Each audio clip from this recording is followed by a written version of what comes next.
Good afternoon, everybody. I'm Ugo Tramballi, Senior Advisor with the Italian Institute for the International Studies, ISPI, and columnist with Il Sole 24 Ore, which is the Italian equivalent of Financial Times. Our meeting today is a step on the way toward the Med Dialogue, the 7th International Conference of the Mediterranean. ISPI is organizing in Rome together with the Italian Minister of Foreign Affairs. No more virtual this time, at last, inshallah. But for the first time in more than 12 years, this is the topic we are discussing today. For the first time in more than 12 years, an Israeli government is not led by Benjamin Netanyahu.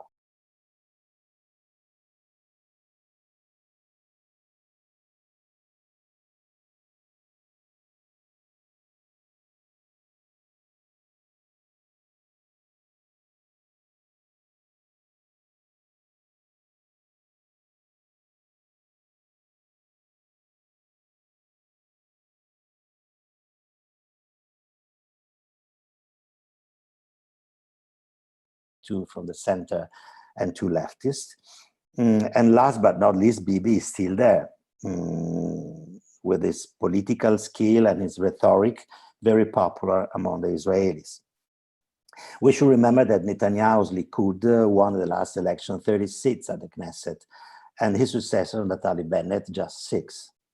With the new government, will the new government be able to keep time enough to make and approve the new budget and get some reform done?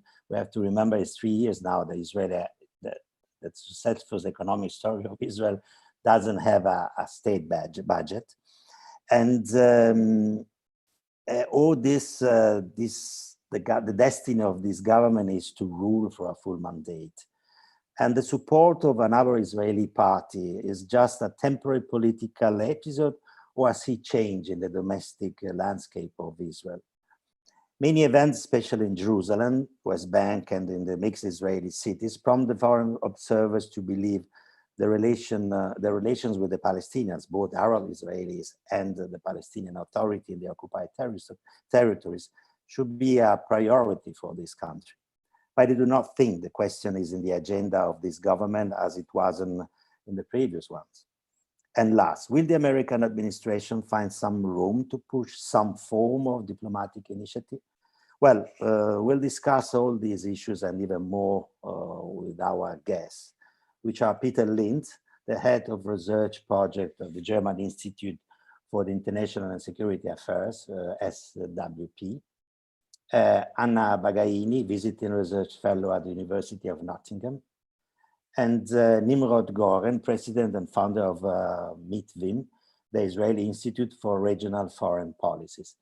We were supposing to have with us also Janan Bazul, which is a freelance journalist, and she works with, she writes for both for Bylines and Haaretz, but unfortunately she's having some serious problem to be in touch with us. We will see during our discussion, but I'm afraid I'm not very optimist. So anyway, just in 3, but parterre de roi, I would say. Let me start with Peter. Peter, just as a beginning, could you give us some broad pictures of the political Israeli landscape of today? Peter, please.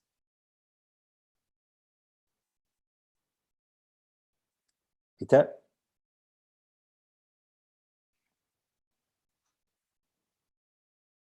We lost Peter also. Peter, can you hear me? Okay, here. Microphone. Microphone is on. Yeah. So I give it a start. Many thanks for the invitation. And yes, I will make a couple of points regarding the new coalition, just the chances and the challenges, and basically its setup of the coalition. So, as you already mentioned, we have now a Prime Minister Bennett who kicks out after 12 years Benjamin Netanyahu, So we'll start maybe a new era, maybe a very short era, we'll see. The new government is extremely heterogeneous, with parties from the left, from the center, and from the right, and even an Arab party, Ra'am. Unlike it was claimed in many reports, it's not for the first time that an Arab-Israeli party joins the government. It's already in the 70s, there was an Arab party in the government, and in the 50s as well. But it's the first time that a coalition is dependent on the votes of an Arab-Israeli party. So this is certainly something new.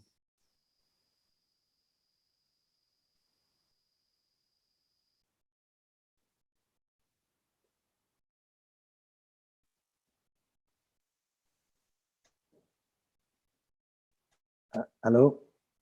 So we have some problem with the web today. Maybe it's the FSB, Putin Secret Service. I only have Anna Maria with hello.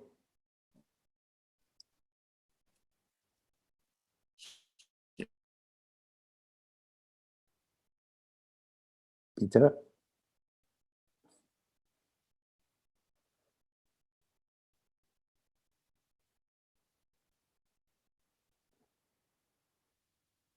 Yeah, well, let's say we have frozen Peter for a while. Anna Maria, I would like to pass the question to you. My question for you would be, Peter was saying that this is the first time that an Arab Israeli party is supporting the government. Actually, if I well remember, in 1992, Yitzhak Rabin got his majority, the parliamentary majority, because of the external support of an Arab country. That was one of the reasons why Bibi Netanyahu attacked him, and possibly one of the reasons why a Jewish extremist killed Yitzhak Rabin. But anyway, for decades anyway, the 20% of the Israeli population has been ignored by the majority of the country. Now both the alliance against Bibi and also Bibi try to have the favor, to win the favor of Mansour Abbas, the leader of one of the Arab countries. It seems to be a change, or it just it's not a change at all. It's just politics. Please. So let's say that this approach, this tactical approach that Bibi had regarding Ra'am and the Arab community of Israel was for sure stemmed by some considerations that had some tactical, strategical reasons. So there was an awareness that at least one seat in the Knesset could have been achieved by the Arab support. And then Benjamin Netanyahu decided to approach also this sector of the population, going, totally in contrast with the rhetoric that he has used in the previous years. So basically, the situation we have right now was mainly possible thanks to Netanyahu, because he was the one that had, let's say so, the authority to break this taboo. And so the opposition parties, the parties that are part of the government of change, were able to approach Mansour Abbas and to go on with the agreement that allowed the party to join the coalition. So for sure, we will see if this is something that is going to last in the future, but for sure this is a turning point because this is happening, and so in the future this could be used by other governments eventually. But this is very interesting that we have a national unity government with an Arab party that takes part in it. After the events of last month, so after the clashes also that not only involved Hamas, but also part of the Arab population within Israeli borders. So I think that it's something that is really valuable, especially if you look at the behavior that other Arab MKs had during the vote for the confidence of this government. So basically, we know that Ram was part of the coalition. One member of the Ram party, Saeed Al-Harumi, decided to abstain. And this move was previously agreed with Mansour Abbas because Saeed Al-Harumi is a representative of the Negev community, and he sustained that the demolition that are going to take place in the Negev weren't quite discussed into negotiation, into the negotiation of the agreement, but also another very interesting behavior was adopted by Ayman Hodeh, Ahmad Tibi, and Osama Saidi, that are other three members of the Arab parties that are into the Knesset, specifically the Arab Joint List. Basically, they waited outside of the room while the vote was taking place, and they decided to enter last minute, and they abstained because they know that the government had already received the majority of the vote necessary to receive the confidence, and otherwise, if the government would have received far way more votes than necessary, they would have voted against it. And this shows that there is something is happening, and the Arab parties are, and not only the Arab parties, but also the Arab voters inside Israel are gaining momentum, and they are assuming more importance, and they are becoming part of the main dynamics in coalition politics, and that's for sure something new. And I can say that this is something that it's hard to change from now on, both under a demographic point of view, but also especially under a social and political point of view. Sure, thank you. Peter, let me come back to you. How is the line? 1, 2, 3, 1, 2, 3. Hopefully it's better. I changed something in the connection, and hopefully it's more stable now. Sorry. So we lost you when you were talking about Mansour, and then we lost you. So if you want to follow up on that. Yes, happily. So what I was about to say is just some general remarks about the shape of the current government. That's what I said last, I guess, and what Maria followed up was that it's for the first time since the 70s that there is an Arab party in the government. But there's more facts to be discussed. Firstly, it is also a government with a prime minister and an alternate prime minister, with the Bennett now, and potentially rotating in 2 years it will be Lapid.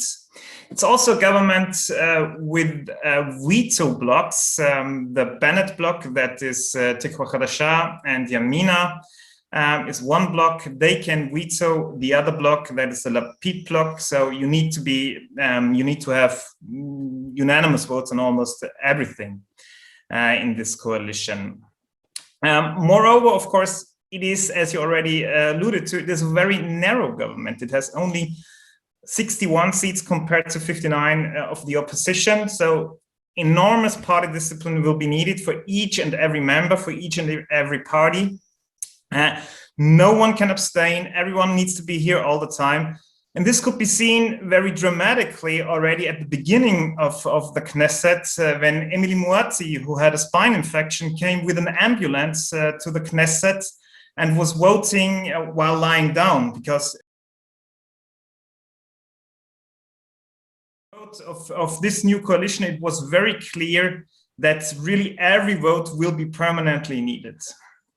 So let me speak about a couple of chances of this new government and a couple of challenges. I mean, the new government will face many, many challenges because it is ideologically so heterogeneous. The Knesset never saw basically a coalition like that.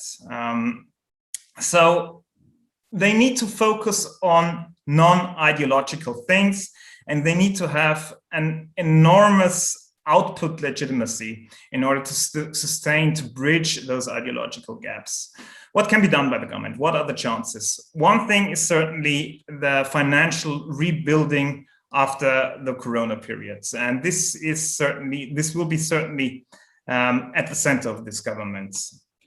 Then there will be another non-ideological things they can focus on: good governance in contrast to Netanyahu, housing, developing Israel's infrastructure, strengthening labor productivity in some sectors, especially in the Haredi and in the Arab sector, and a couple of other political reforms. One thing might also be, it's not clear yet, that they try a couple of reforms in the field of religion and states. What you can find in the coalition contracts is at least, I mean, one word, maybe still at the coalition contract. So one word to the coalition contract still, you have two sets of coalition contracts. One is the framing coalition contract between Yamina and Yesh Atid, which is hierarchically higher than all other coalition contracts.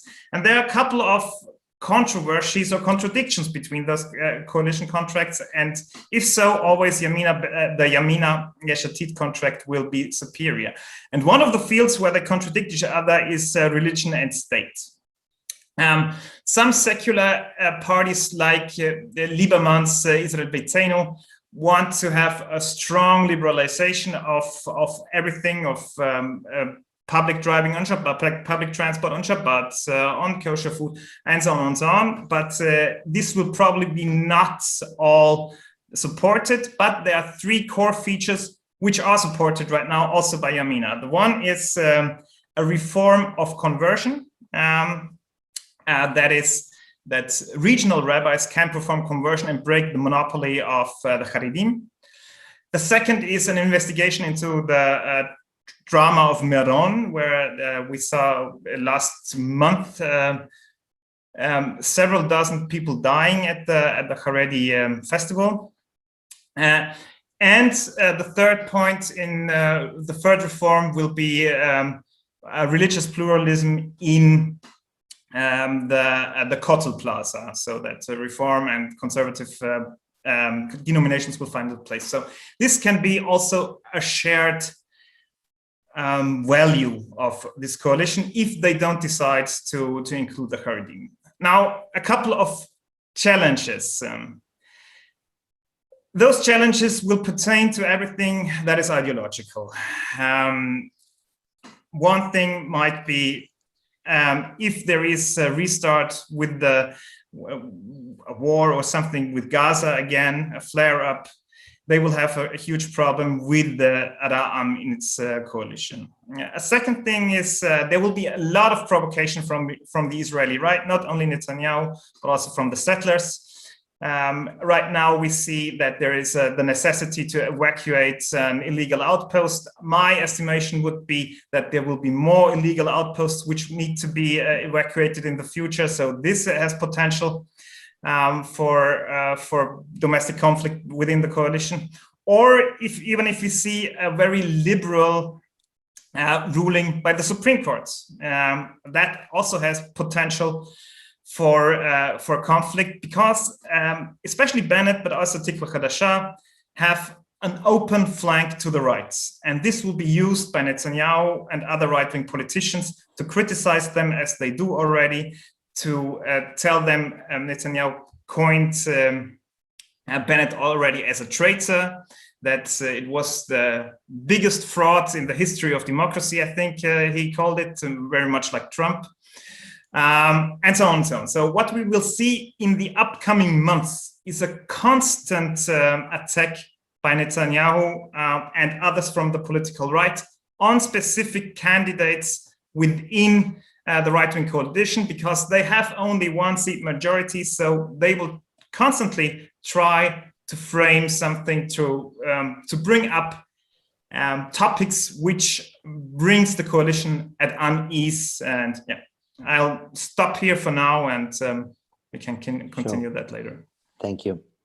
Well, actually, the opportunities you mentioned are challenging as the challenge. I mean, but anyway, let's hope. Nimrod, how the countries of the region are reacting to this government, which is for the first time in a generation, almost a generation, they have an Israeli government without Bibi. Nimrod, microphone. Thank you for the invitation to take part. The reactions are coming in slowly. It just happened this week. So at the moment, we have official congratulations coming in to Jerusalem from the King of Morocco. We have congratulations from the UAE, from Bahrain, country who signed normalization agreement with Israel last summer. We don't have yet messages coming from Egypt, from Jordan, from the Palestinian Authority. Egyptian and Jordanian officials made it clear that these messages will come soon. There are sensitivities involved with how the public conceives the relation with Israel. Egypt had a very close relationship with Netanyahu, so that's also part of the delay. Jordan, to the contrary, had very bad relation with Netanyahu. So eventually, I think those countries respect the diplomatic, democratic process within Israel, and they will work very closely with the new government, because the new government really represents a chance to change and improve Israel's foreign policy. Yes, there are a lot of ideological differences between the government and coalition partners, but there are quite a number of urgent foreign policy goals on which the government members could agree on.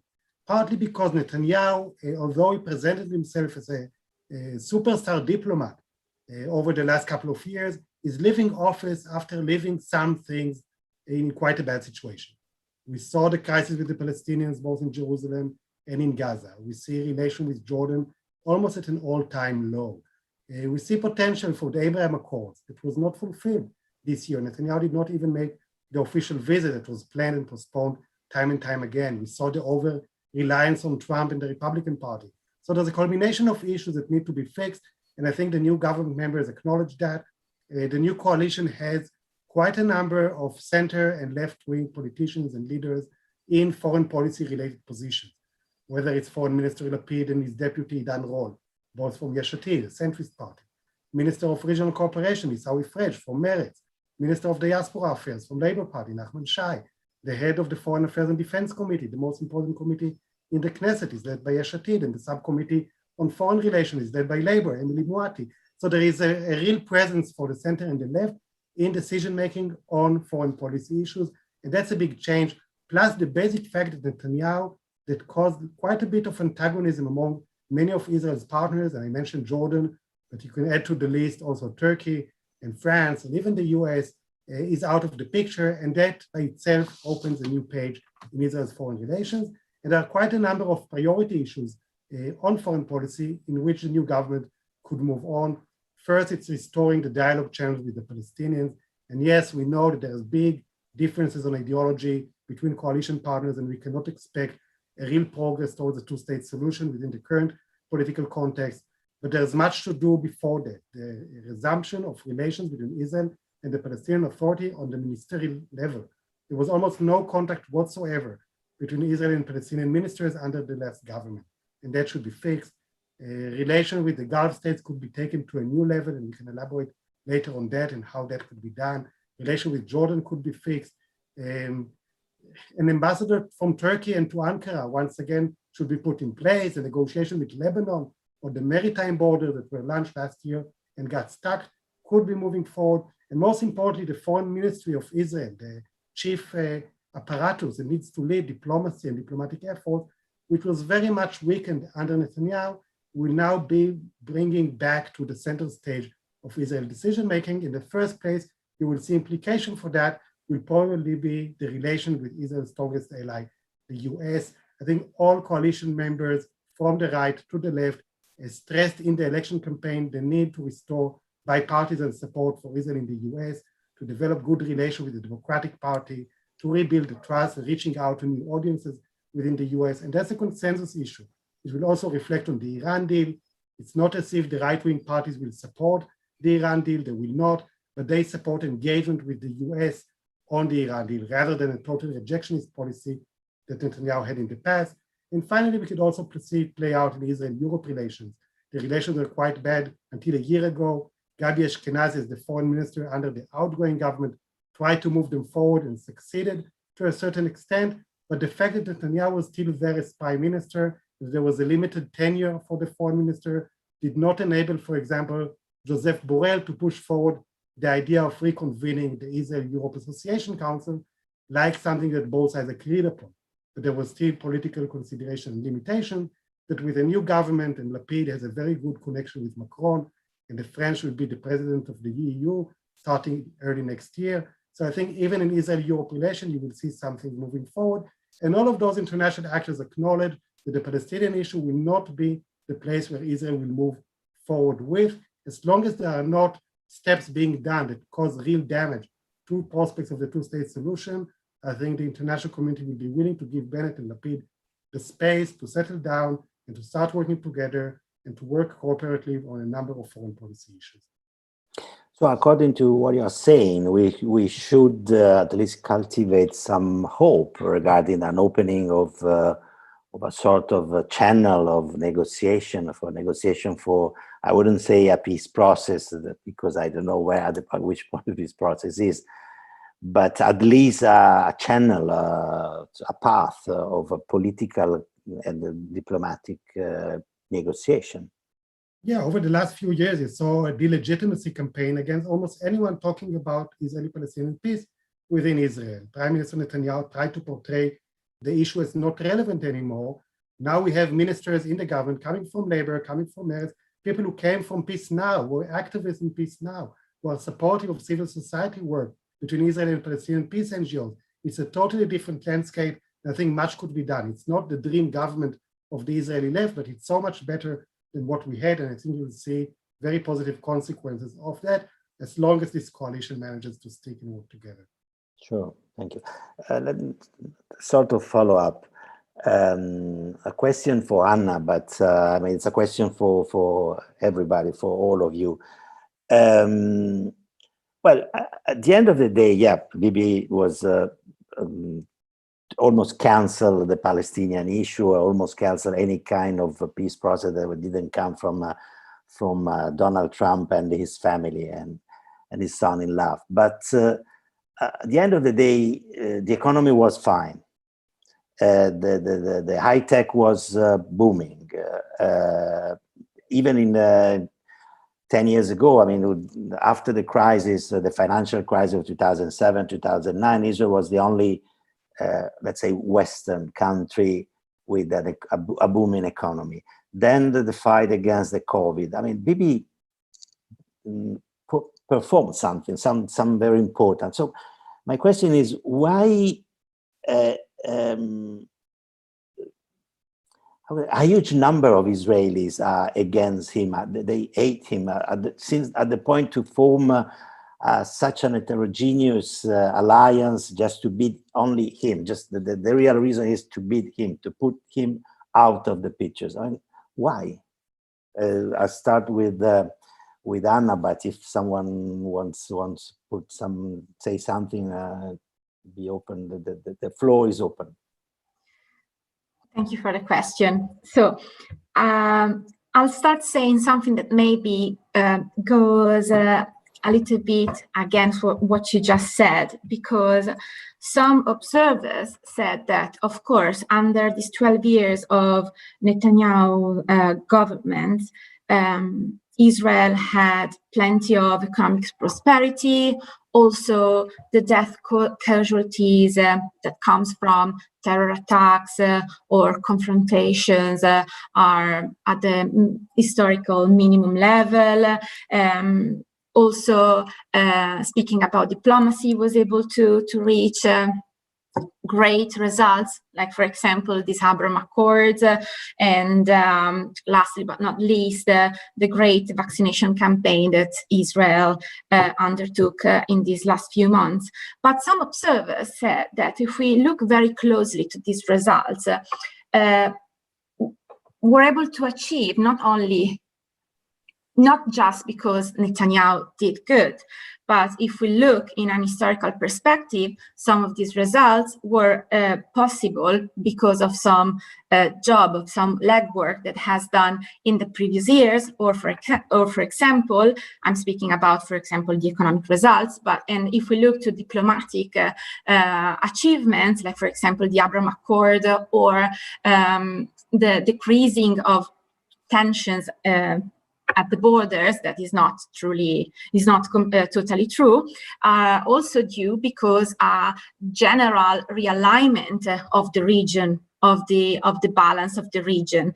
So I think that in order to understand why Netanyahu was so able to polarize Israeli society, we have to look to another level, and it's a level of narrative, discourse, image, and perception.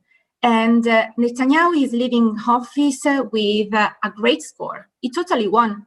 He was successful in reshaping many aspects of the public discourse.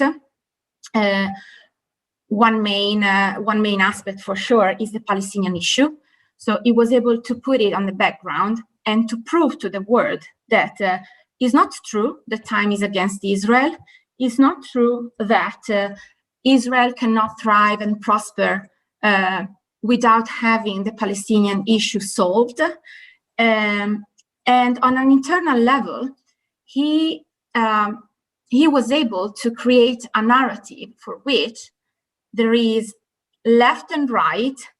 Not only there is the right wing, and then there is the left. There are the leftists, the enemies.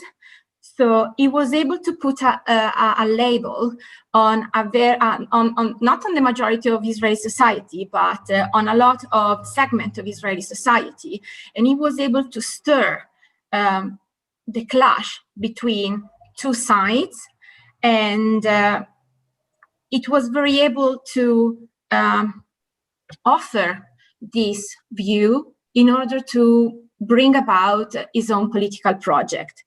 And this was possible because basically Netanyahu grew up as one of the main, let's say,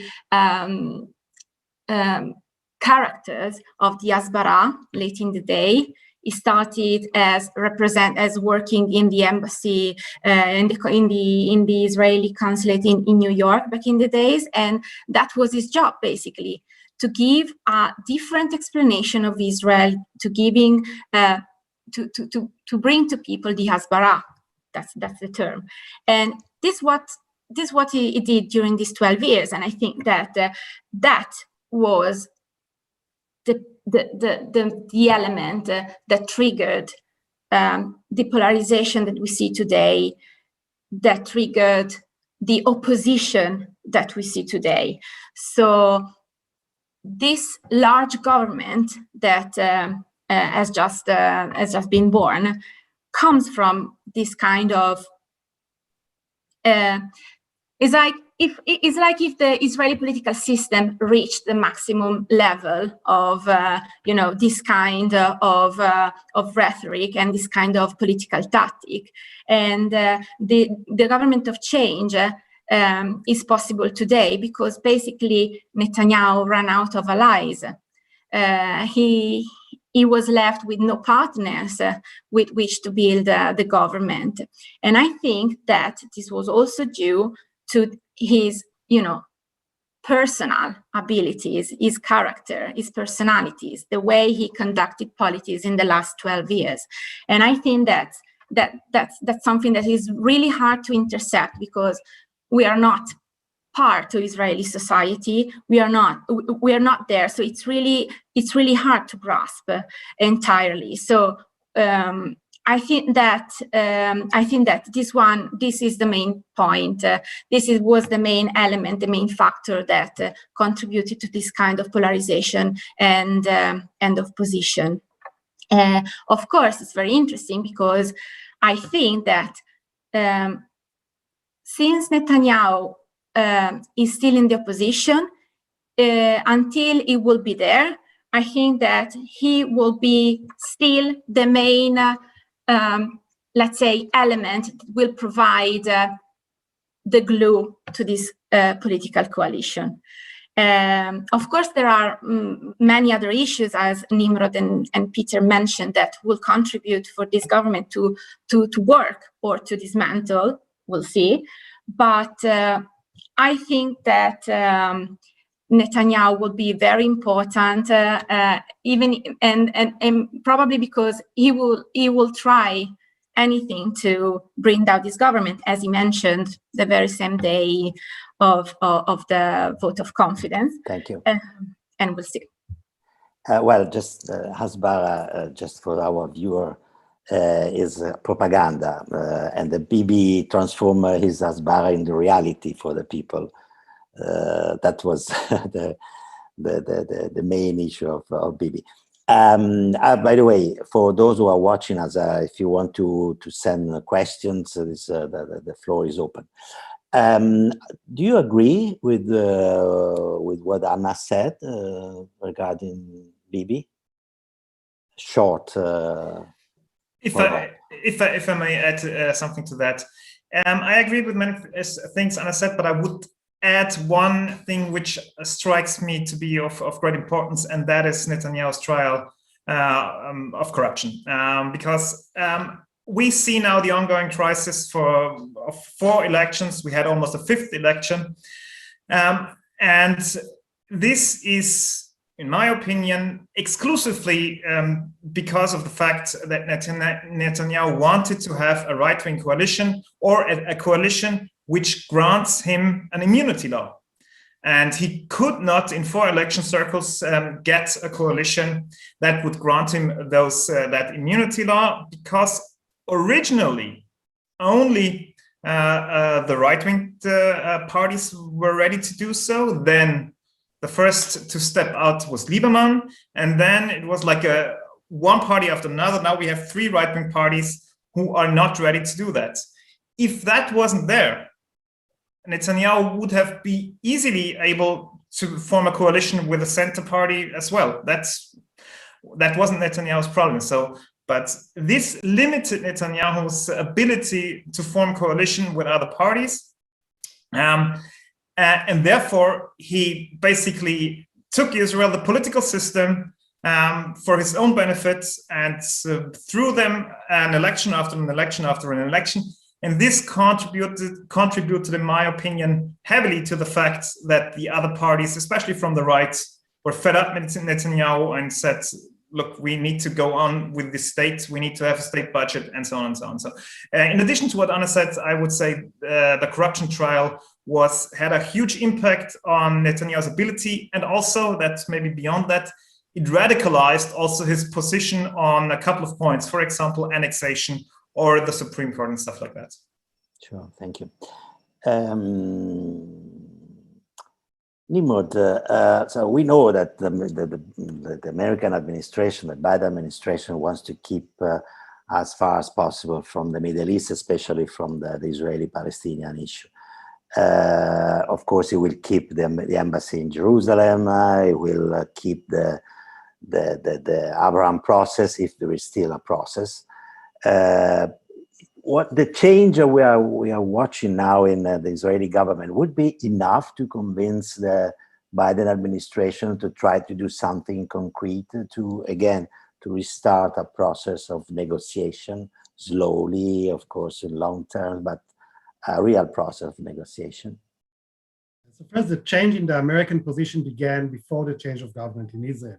When the Biden administration comes into power, yes, it's clear that the Palestinian-Israeli issue is not a top priority issue for them, but very quickly they made clear that they are adopting positions that are opposite of what Trump did.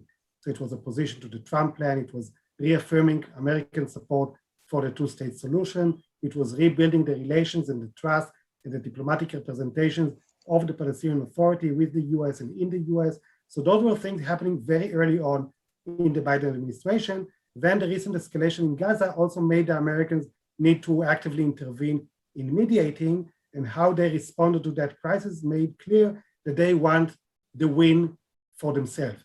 So the US was blocking, for example, statements in the United Nations Security Council to be the one leading the mediation efforts in coordination with Arab countries. And Secretary of State Blinken was giving calls almost every day to Arab counterparts to show that the Americans are adopting this multilateral approach to the Israeli-Palestinian issue in conversions with the regional actors.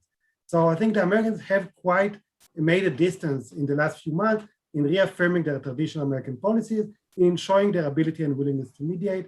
It's, I think, they don't need to do much more than that now on that topic, as long as the reality does not force them to. So as long as the Israeli government does not do any dramatic steps on annexation, on new settlement, on expansion, or another cycle of violence, or in Jerusalem, I think they will prefer to keep a low key and to let the government act and move on. On the Abraham Accords, I think it's very interesting because people tend to see the Abraham Accords as some kind of a personal project of Trump and Netanyahu, and I think that's totally not the case. Yes, they were the one to deliver it, but this is a process that began a long time ago, was handled very discreetly by the foreign ministry, by intelligence actors, also due to a strategic decision in the UAE. Netanyahu actually blocked things from happening during the last few months. He didn't allow any Israeli minister to go to the Gulf before he makes his first official visit there. So Foreign Minister Ashkenazi, Minister of Defense Gantz could not go when they were invited to the Gulf. That limited their ability to sign new agreements. That's all gone now. The framing of these accords is now different, also thanks to the Americans. It's not anymore a channel to bypass the Palestinians, as was presented by Netanyahu. It's something that could be linked in to the Israeli-Palestinian issue. The fact that the Americans are thinking of appointing former Ambassador Daniel Shapiro from Israel, who served in Israel, to a special envoy to the normalization process. It's great news. He's very well respected by both sides on the Israeli-Palestinian conflict. So I think the Americans will now have an important role in pushing those accords forward in a much better context than was done under Trump and Netanyahu. And they will find in the Israeli coalition partners from all over the political spectrum. Everybody supports normalization between Israel and the Gulf states and with Morocco. That's a consensus issue in a government that lacks consensus issues. So that means that elephant mass grave of the American president is still open in Middle East. I have a question I try just to summarize the question. Let me try to summarize the question in this way. Is there a life for Likud after Bibi? I would say Anna. That's a good question. So if we look at Likud per se, it's a party that relies its strength on the people that are inside the party, and what we witnessed with Netanyahu in the last couple of years was also the way in which Likud works. So it's very hard to find some members of the party that go astray and organize a revolt against the leader of the party. So what Gideon Sa'ar did was really, on one hand, unexpected, because Netanyahu was really good to, make people grow inside the Likud. But then at one point, you touch the ceiling, and this was happened, for example, with Lieberman, with Sa'ar, also with Bennett, even if he is not anymore a Likud member. So when you see that his partners, his allies grow too much, he starts to put some distance and try to restrain this growth. So I think that inside the Likud, the situation is more or less the same. So there are some prominent figures, some prominent characters, but as long as Netanyahu is still in the game, I think it's rather difficult from someone to rise. Also because Netanyahu, I think he learned from his own history, so he was able to become a Likud leader, beating the so-called Likud princes. So, for example, Ariel Sharon, also Shamir, etc. So I don't think that it's possible for someone else to rise inside the Likud as long Netanyahu is in the picture. Also because the Likud itself refused to, think about a replacement for him in the last couple of elections. So for sure, there would be a future for Likud because Likud is a very important party, has always been, and it will be for a very long period in the future. But as long as for a change of leadership, we'll see. Thank you. A question for Peter. Which future for Netanyahu? Do you think he will slowly disappear from the political arena? Doubt, but please. Well, it depends. In the next months, he will certainly not disappear, but he will be more vigorous than ever. You will see an active and more populist Netanyahu than we've seen him ever before. And he will do all he can to topple the government, the current government. Beyond the next 5 to 6 months, we have to see. First of all, his trial will be much faster now, since he's not prime minister anymore. He will not be convicted in the next, not convicted, he will not, the trial will still last for a couple of years because there will be a revision and so on and so on. So that is one factor. But there's another factor, or another two factors, let's say. First, Netanyahu will need money.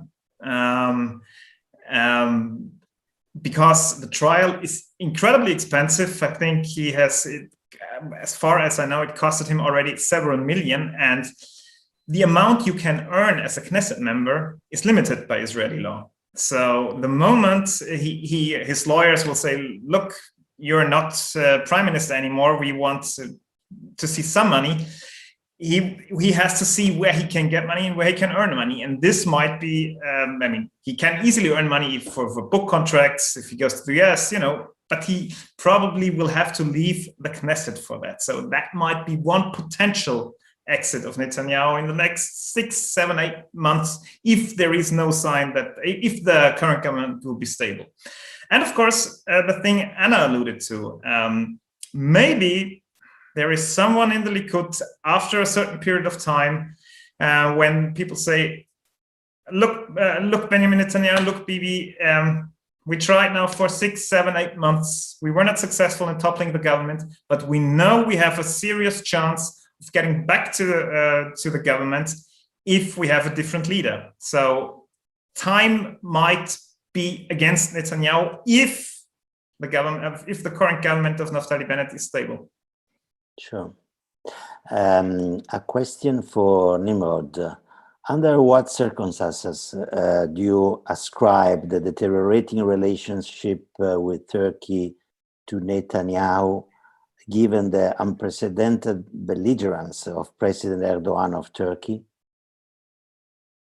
So the relation between Israel and Turkey went so many ups and downs during those years of Netanyahu in prime ministership. And we remember the big crisis around the flotilla back in 2010, and the fact that the agreement between the two leaders was reached in 2016 to reconcile, and then flipped again in 2018. So there are deep differences between Israel and Turkey on issues related to the Palestinian issue, especially Jerusalem and Gaza. Those differences were there before Netanyahu, they are there with the new government. Definitely the style of rhetoric by Erdogan towards Netanyahu damaged the relations further and created a lot of disbelief within the Israeli policy elite of whether Turkey could still be some sort of an ally in Israel, but yet I think there is an acknowledgement of the strategic importance of having good or at least normal relation between Israel and Turkey, to have ambassadors in the embassies on the ground to have a strategic dialogue on regional issues like Syria, like Iran, where the two countries have shared interests, to better coordinate the relations that do exist in economy and civilian affairs. So I think that's one topic that the new government could tackle. It won't be easy, because if you look at the new government, even though more centrist or leftist voices within the foreign policy apparatus are quite anti-Turkish in their rhetoric, it goes for Lapid, it definitely goes for Lieberman and others. So there's not a whole lot of advocacy for Turkey within the new Israeli government. But if it comes to restoring relations on the ambassadorial level, I think Turkey showed some signs of interest of that during the last few months. It sees how the relation between Israel and other countries in the Eastern Mediterranean consolidates and leaves Turkey out of the picture. So I think there's an interest in Turkey for that to happen. There may be an interest in Israel, an emerging interest by Israel to do so. And the fact that Netanyahu is a symbol of the bad relations in Turkey, it was a very personal issue. Once he's gone, I think it creates an opportunity to move forward. We could start by some sort of a congratulations from Turkey to the new government that will help build trust in Israel, that some move towards Turkey is worthwhile. Do you think that this new government could enlarge the number of people of Arab countries on board with the Abraham process, or what happened last month definitely not eliminated, but at least was the process was frozen?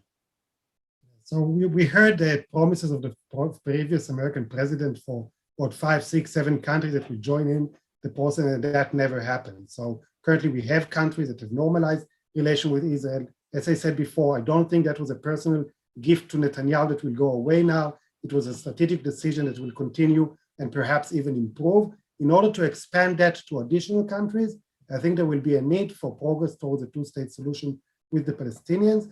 The events in Gaza and Jerusalem made clear there is a strong linkage between the Palestinian issue and Israel's regional relation, despite Netanyahu trying to diminish that linkage. And countries that did not move forward within the easy context of Trump will find it more difficult to move now without anything good happening on the Palestinian side. Once there is some sort of renewed contact with the Palestinian Authority, once there is a new leadership in the Palestinian Authority, one way or another, I think this could be reevaluated, because some of those Arab countries will want to intervene in Palestinian politics once there is leadership change, and then their relation with Israel perhaps will become a bit more important for them. Well, actually, if I would be a political advisor of PA, I would suggest them to ask to join the process, because they will force the Arab countries to put in front of the issue the Palestinian future. But it requires too much imagination for Abu Mazen to do something like that. Peter, I mean, since the United States they don't make reform of the Second Amendment, they will have a mass shooting every week. And since Israel will not be able to make reforms of its electoral system, they will have an elections almost every 6 months. Maybe in this case next year, but more or less they will have elections. I always wonder why it's so difficult to make a reform of the electoral system. My guess is that it's not because of the parties. Of course, the parties are all the interest, but it's because of the Israelis. Because when they try in the 90s to make this reform, for instance, namely voting with the direct voting of the prime minister, I mean, at the end of the day, that the instability didn't change, because the people voted for the prime minister, and then for the parliament, they voted as usual, according to the tribal line. So why it's so difficult to make this kind of necessary reform to the Israeli system? Well, it depends what you mean with necessary or not necessary. One thing that is discussed right now is to limit the term of the prime minister to 8 years. And I think that might be possible to do, just not it's not possible if it's elects Netanyahu, so that they want to block Netanyahu from running again. Besides reforming has a variety of issues. One thing could be to raise the electoral thresholds above 3.25%, so that you have fewer parties in the Knesset. But this will in all likelihood be blocked by the smaller parties who run risks not being part of the next Knesset anymore. So in a way, it's not, as you say, the parties do to a certain extent object a period of reforms. And as you also mentioned, direct elections for a prime minister were not particularly successful either. I wouldn't even say Israel has that much of a problem with its electoral system.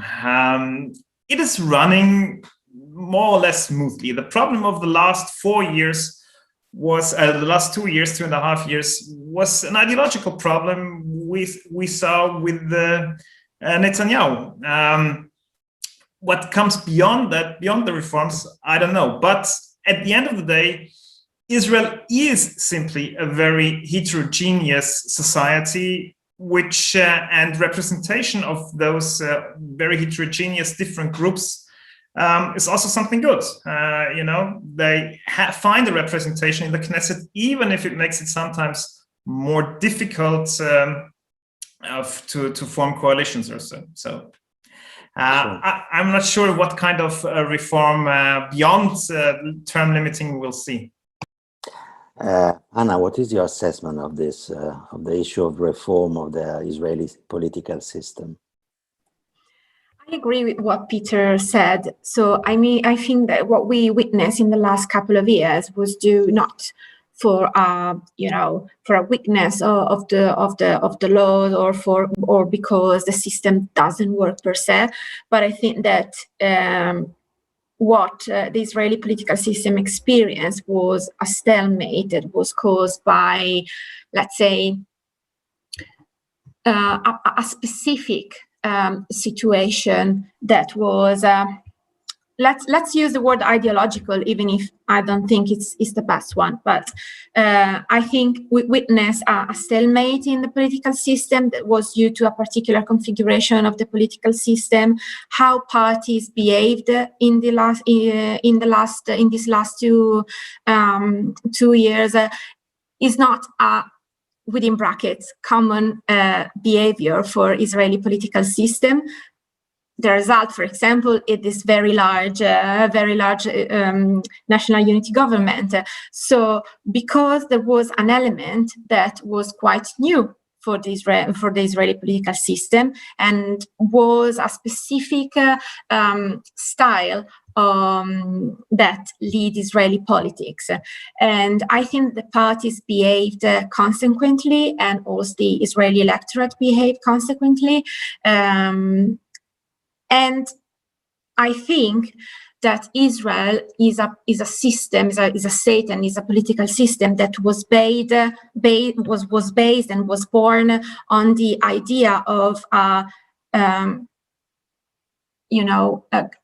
gathering of different experiences. We have many differences among the Jewish electorate. We have many differences among the Arab electorate. We have many differences between the two groups. So I think that coalitions are something that actually reflect really well the entire society. So I think that the system per se is not wrong. I think that has experienced some difficulties in facing this new challenging, and for sure these challenges could be addressed with new laws, such, for example, as Peter mentioned, limiting the period possible for a prime minister to stay in charge, or, for example, for an indicted prime minister to stay in charge. So yeah, for sure, these difficulties can be addressed and they can be solved. Okay, thank you, Anna. Thank you, Peter. Thank you, Nimrod. We reached like a Swiss watch 1 hour. We're perfectly 1 hour. I do thank you very much. I have the feeling, I have the suspicion that maybe we will have to come back to this issue of maybe before the next Israeli elections or the next discovery that this government will rule and like Britannia for centuries over the seas of the Mediterranean. Anyway, thank you very much. I do really appreciate what you said. Very interesting, and I hope to see you soon. Thank you, and thank you very much to the people that were this afternoon was listening to us and watching to us. Thank you. Toda rabba, shukran.